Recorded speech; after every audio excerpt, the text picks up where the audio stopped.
Raz večer boli rušne Henry a Gordon s Jamesom sami. Hoci už tučný kontrolór na prípad zabudol, pri každej príležitosti spomínali ostatné rušne len šnúrky do topánok. Pamätáš si, čo museli použiť, aby si sa vtedy dostal z kaše, James? Dobiedzali.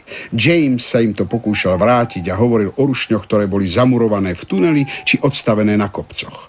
Ale oni ho nepočúvali. Príliš veľa rozprávaš, maličký, povedal Gordon. Elegantný, silný rušeň ako ja má čo povedať. Som jediný rušeň, ktorý utiahne aj rýchlik. Keď tu nie som, potrebujú 2 rušne, zapamätaj si to. Ťahám rýchliky už roky a nikdy som nezablúdil. Na prvý šup spoznám správnu trať. Každý múdry rušeň samozrejme vie, že výhybkári nastavujú výhybky tak, aby vlak jazdil po správnej trati. Ale Gordon bol tak pyšný, že na to zabudol. Zobud sa, James, hovorí Gordon nasledujúce ráno. O chvíľu musí rýchlik odísť. Čo robíš? Máš príležitostné zamestnanie? No čo, všetci musíme niekde začať, nie? Bež a privez mi vagóny, ponáhľaj sa. James išiel priviesť Gordonové vagóny. Všetky žiarili prekrásnou novou farbou. James ich tlačil opatrne, aby nenarazili. Vagóny išli za ním hladko do stanice a šťastne si spievali: ideme preč, ideme preč. Keby som mohol ísť s vami, vzdychal James. Veľmi rád by som ťahal rýchlik a uháňal po trati. Gordon hlučne vyfúkol paru a išiel sa pripojiť k vlaku.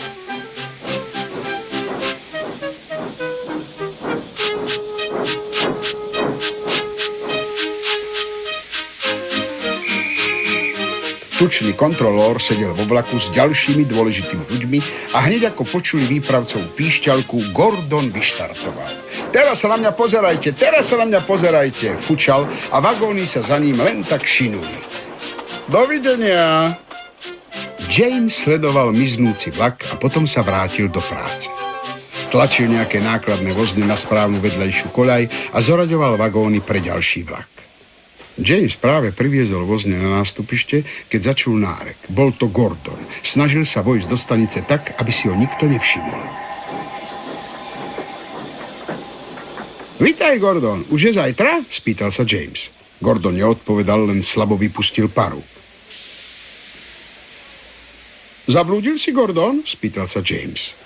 Nie, stratila sa mi trať. Zišiel som z hlavnej trate na vedľajšiu. Musel som ísť dookola zase späť. Vidíš, aj ty si sa pomýlil, povedal James. Medzitým sa všetci cestujúci ponáhľali do pokladne. Chceme späť svoje peniaze, kričali. Ale tučný kontrolór vyliezol na vozík a tak zapískal na výpravcovej píšťalke, že všetci stíchli a pozreli sa na ňo. Slúbil im, že hneď pôjde nový vlak. Gordon nemôže, povedal. Odtiahneš vlak ty, James? Áno, pane, pokúsim sa. James sa pripojili a všetci cestujúci nastúpili. Snaž sa čo najlepšie, James, povedal tučný kontrolór. Poďme, fučal James. Dobre nás ťaháš, spievali vagóny.